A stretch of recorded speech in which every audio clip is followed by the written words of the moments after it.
अपने दौर की एक ऐसी अदाकारा जिसने न केवल अपनी खूबसूरती बल्कि अपनी गजब की एक्टिंग प्रतिभा और अपनी जबरदस्त डांस के कौशल से हिंदी फिल्म इंडस्ट्री में अपना अलग ही मुकाम हासिल किया है। महज 17 साल की उम्र में मिस इंडिया टाइटल अपनी नाम करने वाली मीनाक्षी शेषाद्री हिंदी फिल्म इंडस्ट्री की टॉप रेटेड एक्ट्रेसेस में से एक है। वो अब अमेरिका में एक शांत और शानदार जिंदगी गुजार रही हैं। 16 नवंबर सन 1963 को मीनाक्षी का जन्म झारखंड के सिंदरी में एक तमिल ब्राह्मण परिवार में हुआ। इनके पिता सिंदरी के फर्टिलाइजर फैक्ट्री में नौकरी करते थे। यहीं पर मीनाक्षी का जन्म हुआ था। जन्म के वक्त माता पिता ने इनका नाम शशिकला रखा था। सिंदरी में ही शशिकला यानी कि मीनाक्षी और उनके भाई बहनों की परवरिश हुई। क्योंकि मीनाक्षी की मां भारतनाट्यम में पारंगत थी, तो बचपन से ही उन्होंने मीनाक्षी और उनकी बहन निम्मी को भी भारतनाट्यम की ट्रेनिंग देना शुरू कर दिया। पढ़ाई के साथ साथ मीनाक्षी स्कूल में डांस प्रतियोगिताओं में भी हिस्सा लिया करती थी। मीनाक्षी की खूबसूरती देखकर स्कूल की इनकी सहेलियां अक्सर इनसे कहा करती थी कि तुम्हें तो मॉडलिंग के लिए ट्राई करना चाहिए। उस वक्त मीनाक्षी अपनी सहेली की बातों को मजाक में उड़ा दिया करती, लेकिन जब 12वीं के एग्जाम देने के बाद ये घर पर छुट्टियां बिता रही थी, तो इन्होंने अखबार में एक ब्यूटी कॉन्टेस्ट का विज्ञापन देखा। उस विज्ञापन को देखकर मीनाक्षी को अपनी सहेलियों की बात याद आ गई और इन्होंने अपनी एप्लीकेशन भी उसी ब्यूटी कॉन्टेस्ट में भेज दी। किस्मत ने कुछ ऐसा खेल खेला कि मीनाक्षी वो ब्यूटी कॉन्टेस्ट जीत भी गई और फिर उसी साल इन्हें मिस इंडिया पेजेंट में हिस्सा लेने का भी मौका मिला।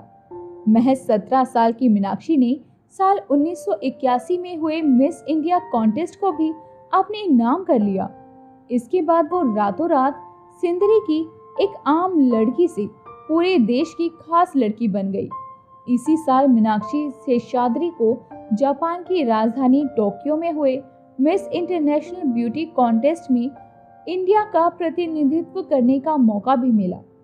हालांकि इस कॉन्टेस्ट में मीनाक्षी को कोई कामयाबी नहीं मिल सकी, मगर इसी कॉन्टेस्ट के बाद ही मीनाक्षी के लिए मनोरंजन जगत के दरवाजे भी खुलने शुरू हो गए। जापान से लौटने के बाद मीनाक्षी के पास मॉडलिंग के ढेरों ऑफर्स थे। कुछ ऑफर्स को उन्होंने साइन भी किया था। मुंबई में मीनाक्षी की बड़ी बहन निम्मी रहा करती थी और मीनाक्षी का ठिकाना भी उन दिनों अपनी बहन का मुंबई वाला घर ही था। एक दिन मशहूर एक्टर मनोज कुमार का फोन मीनाक्षी के पास आया। मनोज कुमार जी ने मीनाक्षी से कहा कि वो एक फिल्म बना रहे हैं जिसके लिए उन्हें एक नई लड़की की तलाश है। ये फिल्म साल 1983 में आई रिलीज फिल्म थी।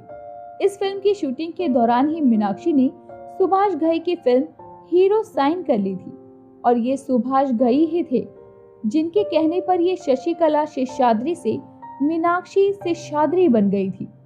पेंटर बाबू फिल्म रिलीज हुई, लेकिन बॉक्स ऑफिस पर यह फिल्म कोई कमाल नहीं दिखा सकी। हालांकि यूपी बिहार में इस फिल्म को बहुत पसंद भी किया गया, लेकिन फिर भी इस फिल्म को फ्लॉप फिल्म ही माना गया।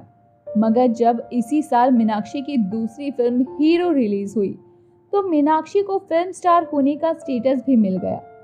हीरो जबरदस्त हिट रही।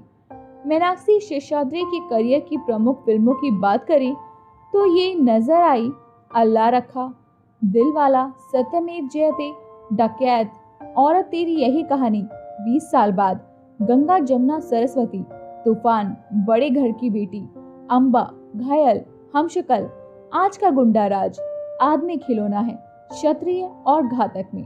घातक ही इनके करियर की आखिरी फिल्म भी थी। 100 से भी ज्यादा फिल्मों में काम करने वाली मीनाक्षी शेषाद्री के करियर की सबसे शानदार फिल्म यही मानी जाती है। साल 1983 में आई फिल्म दामिनी भी इनके करियर को ऊंचाइयों पर ले जाने वाली मूवी थी। राजकुमार संतोषी की इस फिल्म ने ही मीनाक्षी शेषाद्री को बॉलीवुड की ए ग्रेड एक्ट्रेसेस में शुमार कर लिया था। फिल्म में इनकी जबरदस्त एक्टिंग के लिए कई अवार्ड से भी इन्हें नवाजा गया था। मीनाक्षी शेषाद्री की जिंदगी की बात करें तो सिंगर कुमार सानू से इनके अफेयर की बात को भला कैसे नजरअंदाज किया जा सकता है। महेश भट्ट की फिल्म जुर्म के सेट पर मीनाक्षी और कुमार सानू की बातचीत शुरू हुई। कुमार सानू पहले से शादीशुदा थे। कहा जाता है कि जब कुमार सानू की पत्नी रीता भट्टाचार्य को मीनाक्षी शेषाद्री संग उनके अफेयर की खबर मिली तो वो बहुत नाराज हुई। नौबत तलाक तक पहुंच गई। कुमार सानू की सेक्रेटरी ने एक इंटरव्यू में कहा था कि कुमार सानू ने कई गर्लफ्रेंड्स बनाई थी। फिलहाल वो मीनाक्षी शेषाद्री को डेट कर रहे हैं। साल 1994 में कुमार सानू और रीता भट्टाचार्य का तलाक हो गया। लोगों को लगा कि कुमार सानू अब मीनाक्षी से शादी कर लेंगे, लेकिन इन दोनों से जुड़ी खबरें आनी अब बंद हो गई। उसके बाद साल 1997 में सबको चौंकाते हुए मीनाक्षी शेषाद्री ने अमेरिका के रहने वाले एक इन्वेस्टमेंट बैंकर से शादी कर ली और फिल्म इंडस्ट्री व भारत को छोड़कर वो अमेरिका में बस गई। मीनाक्षी के पति का नाम हरीश मैसूर है और अब वो अपने पति के साथ ही अमेरिका के टेक्सास राज्य के प्लानो में रहती है। मीनाक्षी और हरीश के 2 बच्चे हैं, बेटी केंद्रा और बेटा जोश। अमेरिका में रहकर ही मीनाक्षी शेषाद्री अपना एक डांस इंस्टीट्यूट चलाती हैं और वहां बच्चों को भरतनाट्यम, कुचिपुड़ी, कथक और ओडिसी डांस सिखाती हैं। यानी फिल्मी चकाचौंध से दूर अमेरिका में मीनाक्षी अपने परिवार के साथ एक शांत और सुकून भरी जिंदगी गुजार रही हैं। तो दोस्तों, अभी के लिए बस इतना ही। मिलते हैं अगली वीडियो में। तब तक अपना ध्यान रखिए। Bye bye.